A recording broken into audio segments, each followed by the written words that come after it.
একটা কথা আপনারা লক্ষ্য করেন, মানুষ জন্মগতভাবেই ফিতরিভাবেই মানুষ কারো না কারো গোলামি করে। একটা মৌলিক কথা, উসুলি কথা বললাম। পৃথিবীতে এমন কোনো মানুষ নাই, এমন কোনো ব্যক্তি খুঁজে পাওয়া যাবে না যে সে কারো না কারো অনুসরণ না করে। মানুষ ফিতরিভাবেই আল্লাহ মানুষকে তৈরি করেছেন এমন ভাবে সে কারো না কারো গোলামি করবে। হয়তো সে আল্লাহর গোলামি করবে, এক রবের দাসত্ব করবে, মহান রবের কর্তৃত্ব, বরত্ব, মহত্ব, ক্ষমতা সর্বদিক থেকে আল্লাহর উলুহিয়াত, হাকিমিয়াত, রুবুবিয়াতকে সে মেনে নিয়ে আল্লাহর দাসত্ব করবে, নতুবা সে অন্য কারো গোলামি করবে, দাসত্ব করবে। এটা মানুষের ফিতরি। যে যত বড়ই হোক সে কারো না কারো গোলামি করে। এটা মানুষের ফিতরিভাবে, জন্মগতভাবেই আল্লাহ মানুষের মধ্যে দিয়ে দিয়েছে। যারা আল্লাহকে মানে তারা তো আল্লাহকে মানে, আর যারা আল্লাহকে মানে না, আল্লাহর কর্তৃত্বকে মানে না, দাসত্বকে মানে না, তারা নফসের পূজা করে, শয়তানের পূজা করে, কাফের মুশরিকদের পূজা করে, বিধর্মীদের পূজা করে। কি বলেন, করে কিনা? অবশ্যই করে। أفرأيت من اتخذ إلهه هواه وأضله الله على علم وختم على سمعه وقلبه وجعل على بصره غشاوة فمن يهديه من بعد الله أفلا تذكرون. وقال سيدنا رسول الله صلى الله عليه وسلم حفت الجنة بالمكاره وحفت النار بالشهوات. وقال الشاعر حقیقت سے تو دنیا بے خبر ہے، حقیقت سے تو دنیا بے خبر ہے، دنیا کی نمائش پر نظر ہے. نمی گویم کہ از دنیا جدا باش، نمی گویم کہ از دنیا جدا باش، بہر کاری کے باشی با خدا باش. صدق الله العظيم وصدق رسوله النبي الكريم ونحن على ذلك لمن الشاهدين والشاكرين والحمد لله رب العالمين. سبحانك لا علم لنا إلا ما علمتنا إنك أنت العليم الحكيم. সবাই মহব্বতের সাথে একবার দুরূদ ইব্রাহিম বলুন। اللهم صل على محمد وعلى آل محمد كما صليت على إبراهيم وعلى آل إبراهيم إنك حميد مجيد. اللهم بارك على محمد وعلى آل محمد كما باركت على إبراهيم وعلى آل إبراهيم إنك حميد مجيد الحمد لله মহান রব্বুল আলামিনের আলী শান দরবারে সর্বপ্রথম অসংখ্য লাখ কোটি শুকর ও সুজুদ যে মহান রব্বুল আলামিন আমাদেরকে অত্যন্ত মহব্বত করে, দয়া করে, মায়া করে পবিত্র জুমা নামাজ আদায়ের লক্ষ্যে মুহররম মাসের সর্বপ্রথম জুমায় আমাদেরকে একত্রিত করেছেন। এজন্য মহান রব্বুল আলামিনের দরবারে কালিমাতুশ শুকর আদায় করি, আলহামদুলিল্লাহ। সম্মানিত হাজিরিন, আল্লাহ রাব্বুল আলামিনের অসংখ্য বেইন্তেহাই সীমাহীন দয়া, তিনি আমাদেরকে আজ পর্যন্ত সুস্থ রেখেছেন, শারীরিক ও মানসিকভাবে সুস্থ রেখেছেন, দিল দিমাগ মন মেজাজ ভালো রেখেছেন। সর্বোপরি মহান রব্বুল আলামিন আমাদেরকে সবচেয়ে বড় নিয়ামত ঈমানে হালতে রেখেছেন, আলহামদুলিল্লাহ। প্রিয় ভাইরা আমার, আমি ধারাবাহিক আপনাদেরকে আলোচনা করছিলাম আত্মার রোগ নিয়ে, আত্মার ব্যাধি নিয়ে, যে মানুষের রোগ কি কি কারণে রোগাক্রান্ত হয়। 5টা কারণ আমি উল্লেখ করেছিলাম। তার মধ্যে প্রথম কারণ নিয়ে আলোচনা চলছিল, যে প্রথম কারণ হলো হক না মানা, সত্যকে গ্রহণ না করা, সত্যকে প্রত্যাখ্যান করা। এটা হলো প্রথম নাম্বার কারণ মানুষের দিল রোগাক্রান্ত হওয়া। আর এই হক না মানা, হক গ্রহণ না করা, এটা অনেকগুলা কারণ আছে। তার মধ্যে উল্লেখযোগ্য 10টা কারণ আছে। 10 কারণে মানুষ হক মানতে চায় না, হক গ্রহণ করতে চায় না, হক জানার পরেও হকের অনুসরণ করে না, হককে পিছনে ফেলে রেখে। তার মধ্যে প্রথম নাম্বার কারণ আমি উল্লেখ করেছিলাম যে আল কিবর, অহংকার, তাকাব্বুর। অহংকারের কারণে মানুষ হক পালন করে না, জেনেও সে হককে গ্রহণ করে না। এটা নিয়ে গত জুমা বিস্তারিত আলোচনা করেছি, আপনারা শুনেছেন। আজকে আমি 2 নাম্বার কারণ, যে মানুষ হক আসার পরেও সে হক গ্রহণ না করার 2 নাম্বার কারণ হলো হাদিসে রাসূল করিম সাল্লাল্লাহু আলাইহি ওয়াসাল্লাম, কোরআনের মধ্যে আল্লাহ তাআলা এই বিষয়টাকে সবিস্তারে আলোচনা করেছে। সেই বিষয়টা হলো কুপ্রবৃত্তি। কি বলেছি? কুপ্রবৃত্তি, মনের চাহিদা, খাহেশ। এই কুপ্রবৃত্তির কারণে, মনের চাহিদা অনুযায়ী না হওয়ার কারণে সত্য আসার পরেও সে সত্যকে অস্বীকার করে, প্রত্যাখ্যান করে, সত্যকে সে মানতে চায় না, গ্রহণ করতে চায়। এই কুপ্রবৃত্তি এত ভয়াবহ, এত মারাত্মক, এতটা ডেঞ্জারাস, যে এই কুপ্রবৃত্তির কারণে একটা মানুষ ধীরে ধীরে আস্তে আস্তে প্রবৃত্তির চাহিদার কারণে সে জাহান্নামের অতল গহ্বরে চলে যায়। এখানে দেখেন একটা কথা আপনারা লক্ষ্য করেন, মানুষ জন্মগতভাবে, ফিতরিভাবে মানুষ কারো না কারো গোলামি করে। একটা মৌলিক কথা, উসুলি কথা বললাম। পৃথিবীতে এমন কোনো মানুষ নাই, এমন কোনো ব্যক্তি খুঁজে পাওয়া যাবে না যে সে কারো না কারো অনুসরণ না করে। মানুষ ফিতরিভাবেই আল্লাহ মানুষকে তৈরি করেছেন এমন ভাবে সে কারো না কারো গোলামি করবে।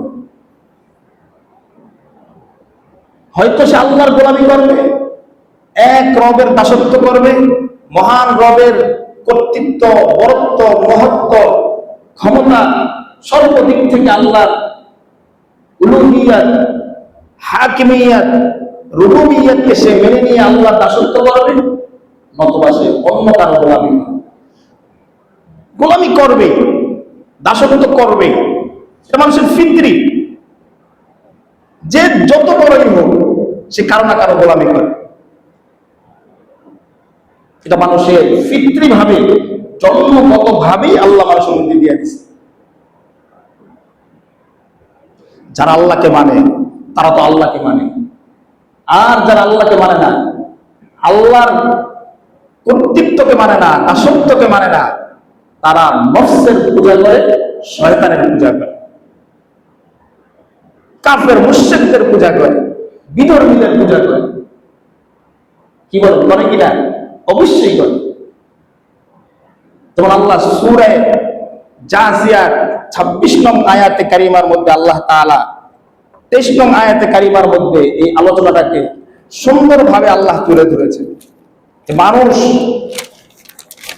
সে তার রবের দাসত্বকে বাদ দিয়ে যখন সে কুপ্রবৃত্তির দাসত্বে লিপ্ত হয়, তখন একটা পর্যায়ে সে কুপ্রবৃত্তির দাসত্ব করতে করতে করতে করতে সে তার কুপ্রবৃত্তিকে রব হিসাবে গ্রহণ করে, ইলাহ হিসাবে গ্রহণ করে।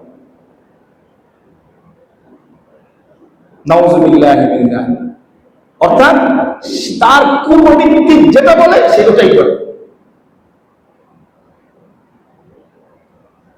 আল্লাহ বলেন, আফারাআইতা মান ইত্তাখাযা ইলাহাহু হাওয়া ওয়া আযাল্লাহু আল্লাহু আলা ইলমিন ওয়া খাতামা আলা সামইহি ওয়া কলবিহি ওয়া জাআলা আলা বাসারিহি গিশাওয়া ফামান ইয়াহদিহি মান আযাল্লাল্লাহু আফালা তাযাক্কারুন। মহান রব্বুল আলামিন এই আয়াতের কারিমার মধ্যে মক্কার কাফেরদের কুপ্রবৃত্তির অনুসরণের কথা আল্লাহ তুলে ধরেছেন। মহান রব্বুল আলামিন বলেন, আফারাআইতা, হে নবী আপনি কি দেখেন না, আপনি কি লক্ষ্য করেন না, আপনি কি দৃষ্টিপাত করেন না, ইলাহাহু মান ইত্তাখাযা, ওই সকল ব্যক্তিদেরকে, ইলাহাহু হাওয়া, যারা নিজের কুপ্রবৃত্তিকে রব হিসাবে গ্রহণ করেছে, মালিক হিসাবে গ্রহণ করেছে, প্রতিপালক হিসাবে গ্রহণ করেছে, মাবুদ হিসাবে গ্রহণ করেছে। কি করে তারা?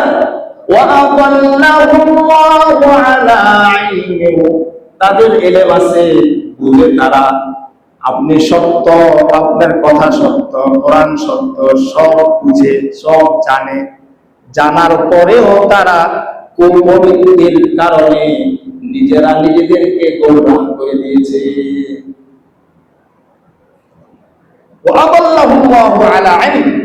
আল্লাহ তাদেরকে কুপ্রবৃত্তির তারা অনুসরণ করেছে, কুপ্রবৃত্তির চাহিদা অনুযায়ী তারা চলে। আল্লাহ বলে, এই অপকর্মের কারণে আমি আল্লাহ তাদেরকে গোমরাহ করে দিয়েছি।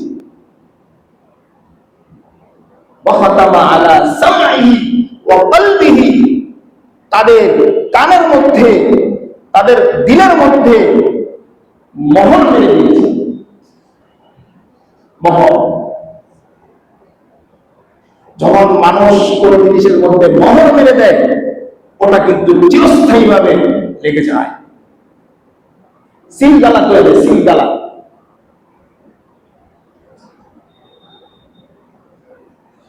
ওয়াজআলা আলা বাসারিহি গিশাওয়া, তাদের চোখের সামনে পর্দা, পর্দা দিয়ে দিয়েছেন। হককে জানার পরেও, চেনার পরেও, বুঝার পরেও তারা হককে মানে না। একচাটিয়া কুপ্রবৃত্তি, গোমরাহ কুপ্রবৃত্তি গোলামীর মধ্যে তারা লিপ্ত হয়েছে। আল্লাহ কি বলেন? ফামান ইয়াহদি, কে আছে এমন ব্যক্তি, ফামান ইয়াহদি, কে আছে তাকে হেদায়েত দিবে, তাদেরকে হেদায়েত দিবে, মান আযাল্লাল্লাহ, আল্লাহ তাআলা যাদেরকে গোমরাহ করেছেন তাদের কৃতকর্মের কারণে, তাদের কুপ্রবৃত্তির কারণে। এমন কোন পৃথিবীর ব্যক্তি নাই, এমন কোন মানুষ নাই, এমন কোন লোক নাই যে তাদেরকে হেদায়েত দিতে পারে। এই ব্যাপারে ভীষণ আলোচনা এসেছে কোরআনে কারিমে। আমি আয়াতগুলোকে আপনাদেরকে পড়ে শোনাই, আমার সময় চলে যাবে। আরেক জায়গায় আল্লাহ বলেন, সূরা ফুরকানের মধ্যে বলেন, আফারাআইতা মান ইত্তাবাযা ইলাহাহু হাওয়া, হে নবী আপনি কি তাদেরকে দেখেন না যারা নিজেদের কুপ্রবৃত্তিকে ইলাহ হিসাবে গ্রহণ করেছে। আফাআনতা তাকুনু আলাইহি ওয়াকিলা, আপনি তো তাদের উপর রক্ষক নয়, আমি আপনাকে রক্ষক হিসাবে পাঠাই নাই। জোর করে, বাধ্য করে, জবরদস্তি করে ইসলামের মধ্যে আপনি প্রবেশ করাবেন, আমি এই জন্য আপনাকে পাঠাইনি। আপনাকে পাঠিয়েছি মুযাক্কির হিসাবে, উপদেশ দানকারী, সত্য প্রকাশকারী, হককে উন্মোচনকারী। আম তাহসাবু আন্না আকসারাহুম ইয়াসমাউনা আও ইয়াকিলুন ইনহুম ইল্লা কাল আনআম বাল হুম আদাল্লু সাবিলা। কত কঠিন কথা আল্লাহ বলছেন। আল্লাহ বলেন, আপনি মনে করেন নবী, আপনি মনে করেন তারা বোঝে। আম তাহসাবু, আপনি মনে করেন আন্না আকসারাহুম, তাদের অধিকাংশই, ইয়াসমাউনা ওয়া ইয়াকিলুন, তারা শুনে এবং বুঝে, আপনি মনে করেন। আল্লাহ বলেন না, ইনহুম ইল্লা কাল আনআম, এরা চতুষ্পদ জন্তুর মতো।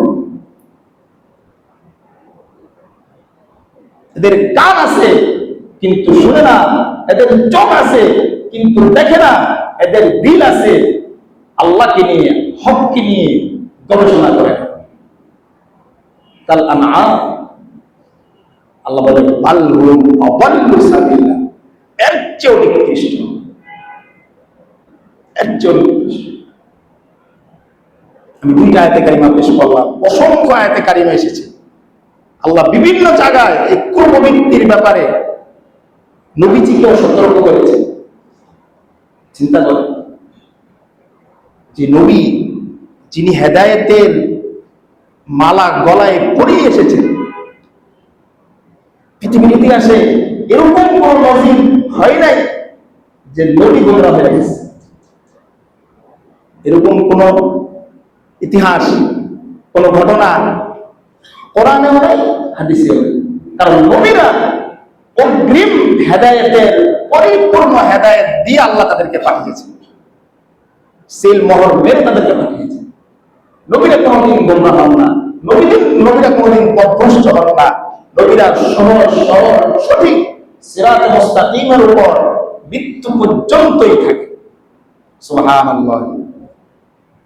আল্লাহ নবীকে সতর্ক করছেন, ওয়ালা তাত্তাবিআল হাওয়া, হে নবী সাবধান, সাবধান। তাত্তাবিআল হাওয়া, আপনি কুপ্রবৃত্তির অনুসরণ করবেন। যদি আপনি করেন, ফায়ুদিল্লাকা আন সাবিলিক, এই কুপ্রবৃত্তি আল্লাহর পথ থেকে আপনাকেও গোমরাহ করে দেবে। কত কঠিন।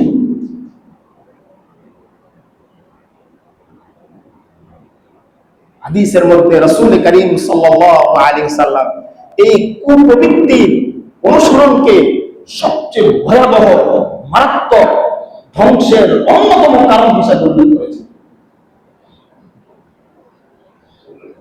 রাসূল করিম সাল্লাল্লাহু আলাইহি ওয়াসাল্লাম এক হাদিসের মধ্যে বলেন, আল কাইয়িসু মান দানা নাফসাহু ওয়া আমিলা লিমা বা'দাল মাউত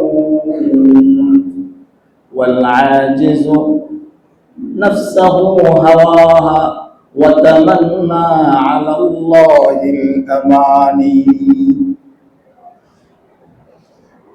এই হাদিসের মধ্যে রাসূল করিম সাল্লাল্লাহু আলাইহি ওয়াসাল্লাম পরিষ্কারভাবে বলছেন, জ্ঞানী কারা, বুদ্ধিমান কারা, বিচক্ষণ কারা। আল্লাহর রাসূল বলেন, আল কাইয়িসু, জ্ঞানী হলো মান দানা নাফসাহু, ওই ব্যক্তি, মান দানা নাফসাহু, যে নিজের নফসকে কন্ট্রোল করে, নিয়ন্ত্রণ করে, লাগাম করিয়ে দেয়, নফসের অনুসরণ করে না। নফসের খায়েশাতের অনুসরণ করে না। আর কি করে? ওয়ামিলা লিমা বাদাল মাউত, আর মৃত্যুর পরের জীবনের জন্য অনন্তকাল চূড়ান্ত লক্ষ্য সীমাহীন জীবনের জন্য তারা আমল করে। সীমাহীন অনন্তকাল যে জীবন আমাকে থাকতে হবে, ওই জীবনের জন্য সে আমল করে। আর অক্ষমকে, নির্বোধকে নবীজি বলেন ওয়াল আজিজু মান আতবা নাফসাহু হাওয়া ওয়া তামান্না আলা আল্লাহিল আমানি। আর অক্ষম ওই ব্যক্তি, নির্বোধ ওই ব্যক্তি, বোকা ওই ব্যক্তি, মান আতবা নাফসাহু, যে নিজের কুপ্রবৃত্তির অনুসরণ করে, নিজের খাহেসাতের গোলামি করে, ওয়া তামান্না আলা আল্লাহিল আমানি, আল্লাহর উপর আশা করে। এরকম কিছু মানুষ আছে, নামাজ পড়ে না করতো, জান্নাতের আশা করে। আছে না? নামাজ মসজিদের ধারা কাছে নাই, সত্ত্বেও এনে দেখা যায় না, কিন্তু জান্নাতের আশা করে বলে দিস। ঈমান আছে, নামাজ না পড়লে কি ঈমান আছে? একেবারে কাঁচা পাকা মিথ্যা বাটপারি মার্কা কথা, শয়তানি কথা।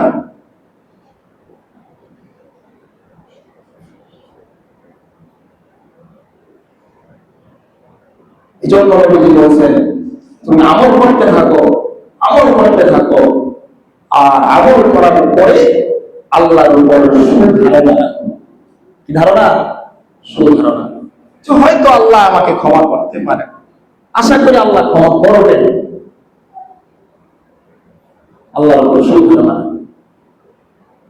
এই জন্য আমার অনেক হাদিস এসেছে, নবীজি বলেছেন যে তিনটা জিনিস এমন আছে যেটা মানুষকে ধ্বংস করে দেয়, যেটা মানুষকে ধ্বংস করে দেয়। সালাতাতুল মুহলিকাতুন, এক নম্বর হলো শুহন, বাখিলুন শুহন, কৃপণতা, যে চরম পর্যায়ের কৃপণতা। নিজের জন্য নিজে কি করে না, খরচ করে না, জনকল্যাণমূলক কাজ করে না, আল্লাহর জন্য দেয় না, কৃপণ। আর দুই নম্বর হলো নবীজি বলেন ও হাওয়ান মুত্তাবি, এমন কুপ্রবৃত্তি যার অনুসরণ করা হয়, এটা মানুষকে ধ্বংস করে দেয়, তিলে তিলে ধ্বংস করে দেয়। তিন নম্বর হলো নবীজি বলেন, তিন নম্বর হলো যে নিজের উপর নিজে সন্তুষ্ট, আত্মমর্যাদা বলে, নিজেকে নিজে কি মনে করে? সন্তুষ্ট মনে করে যে আমি অনেক ভালো, আমি শ্রেষ্ঠ, আমি হকের উপর আছি। এরকম কিছু মানুষ আছে না, নিজেকে নিজে খুব গর্ব করে। অথচ সাহাবায়ে কেরামের জীবনী দেখেন, ইতিহাস পড়েন, সিরাত পড়েন, হেকায়েতে সাহাবা দেখেন, এত ইমানের পাহাড় নিয়েও যারা স্বয়ং রাসূলের সান্নিধ্যে থেকে ইমানের চূড়ান্ত পর্যায়ে পৌঁছে গিয়েছে, এত উপরে থাকার পরেও নিজের ব্যাপারে নিজে নিফাকের আশঙ্কা করছে। নিফাকের আশঙ্কা। আমি আর আপনি কি?